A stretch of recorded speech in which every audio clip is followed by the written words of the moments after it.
अस्सलाम वालेकुम। आज की वीडियो का बुनियादी तौर पे मकसद जो है वो आपको मोंकी पॉक्स के बारे में कुछ इन्फॉर्मेशन देना है। ये एक ऐसा वायरस है जो इस वक्त यूके, यूएसए, कनाडा, ऑस्ट्रेलिया और दीगर यूरोपियन कंट्रीज़ में फैल रहा है। बनिस्बत कोविड के इसकी जो फैलने की स्पीड है वो बहुत कम है, लेकिन बहरहाल ये एक मैटर ऑफ कंसर्न वहाँ बन चुका है। तो असल में ये मोंकी पॉक्स है क्या, और इसको हम पाकिस्तान में क्यों एक इम्पोर्टेंस देनी चाहिए या पाकिस्तान को इस बारे में कुछ अपनी तैयारी करके रखनी चाहिए। इसकी वजह यह है कि पाकिस्तान एक अंडर डेवलप कंट्री है और इसके पास अमेरिका या दीगर यूरोपियन कंट्रीज़ की तरह कोई वसाइल नहीं है कि अगर इनकेस यहाँ इस तरह का वायरस डिटेक्ट होता है तो उसको किस तरह कंटेन किया जाए। लिहाजा हमें पहले से पता होना चाहिए कि ऐसा ये वायरस है क्या और हमें इसमें क्या क्या तदबीर करनी चाहिए कि इसको कंटेन किया जाए या इससे बचा जा सके। तो बुनियादी तौर पे जो मोंकी पॉक्स है वो जो है वो एक सेंट्रल अफ्रीकन या वेस्टर्न अफ्रीकन कंट्रीज़ की तरह से जो है वो ओरिजिनेट हुआ है। ये ज़्यादातर जो इसके पास ये कहाँ से तख्लीक हुआ है, इसके बारे में साइंसदानों के पास अभी तक कोई तहकीक मौजूद नहीं है, लेकिन ज़्यादातर यही कहा जाता है कि ये रोडेंट जो कि चूहे होते हैं उनसे जो है वो ओरिजिनेट होता है और ये ट्रांसमिट होता है एक जानवर से दूसरे जानवर के अंदर, और अगर ह्यूमन का उस जानवर के साथ कोई ताल्लुक़ बन जाता है या कॉन्टैक्ट होता है तो उससे जो है वो इंसानों में ट्रांसमिट हो जाता है। 1970s के अंदर जो है वो कॉन्गो के अंदर जो है वो एक एक्सपेरिमेंट किया गया मुख्तलिफ बंदरों के ऊपर, तो उनके दरमियान उस कॉलोनी के अंदर ये मोंकी पॉक्स जो है वो फैलना स्टार्ट हुआ और उससे जो है वो इंसानों के अंदर आया, इसलिए इसको मोंकी पॉक्स भी कहा जाता है। 1970s के बाद इसका कोई मेजर आउटब्रेक तो नहीं हुआ और अभी तक कोई इतनी ज़्यादा फैटेलिटीज़ भी जो है वो रिपोर्टेड नहीं है। यूनाइटेड स्टेट्स में जो है वो 2001 के अंदर आया। 2001 के अंदर 70 लोग इन्फेक्टेड हुए, लेकिन सब रिकवर हो गए। उसके बाद ये केसेस दीगर यूरोपियन कंट्रीज में भी रिपोर्ट होते रहे, लेकिन उससे कोई ज़्यादा फैटेलिटीज़ इसकी कोई रिपोर्ट नहीं हुई।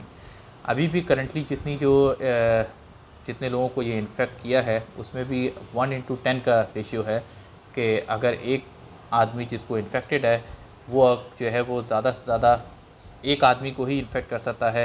अगर वो 10 आदमियों से मिलता है तो वो ज़्यादा एक आदमी को ही इन्फेक्ट करेगा, उससे ज़्यादा ये इन्फेक्शन इसका रेट ज़्यादा नहीं है। तो ज़्यादा घबराने की चीज़ नहीं है इसके अंदर, ना इसमें कुछ ज़्यादा पैनिकिंग चीज़ है। वैक्सीन इसकी डेवलप अभी नहीं हुई है, लेकिन जो स्मॉल पॉक्स है उसी की वैक्सीन तकरीबन 85% इसकी इफेक्टिव होती है।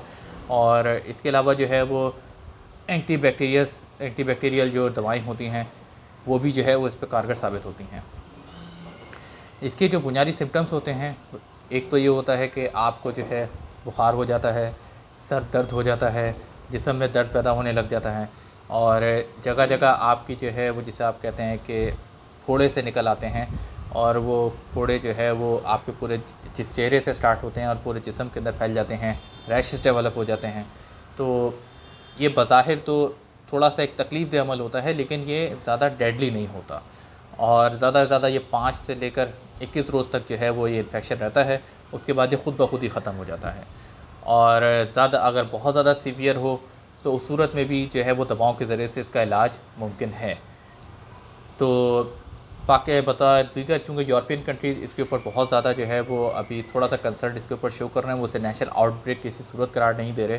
वो कह रहे हैं कि ये हाँ इन्फेक्शन है, फैल रहा है, लेकिन ये आउटब्रेक नहीं है और इसको कंट्रोल किया जा सकता है। पाकिस्तान को जो है, चूँकि पाकिस्तान एक अंडर डेवलप कंट्री है, इसके पास वसाइल कम हैं, लिहाजा इसको भी कोई ना कोई अपनी तैयारी करके रखनी चाहिए। जिस तरह यूके ने जो है वो स्मॉल पॉक्स की जो है वो वैक्सीन को जो है वो इस वक्त स्टोर करके रख लिया है कि इनकेस अगर इसका आउटब्रेक होता है तो वो इसके पास कोई दवाइयाँ मौजूद हों कि वो इसको कंटेन कर सके। इस तरह पाकिस्तान को भी जो है अपनी तैयारी करके रखनी चाहिए। आवाम-उन-नास को ज़्यादा से ज़्यादा इस बारे में जो है वो मालूमात देनी चाहिए। Human to human interaction, COVID की चूँकि रिस्ट्रिक्शंस अभी ख़त्म हो गई हैं, तो अगर ऐसा कोई मौका आता भी है तो गवर्नमेंट को बोलना चाहिए ह्यूमन टू ह्यूमन इंटरेक्शन को जो है वो दोबारा कम करे या मिनिमम कर दे। तो इस तरह की प्रिकॉशनरी मेजर्स ले जाके इससे बचा जा सकता है। ये इतनी कोई ख़तरनाक चीज़ नहीं है, जानलेवा चीज़ नहीं है, इससे बहुत आसानी से बचा जा सकता है और मेडिकेशन के ज़रिए से इससे जो इसका इलाज मुमकिन है।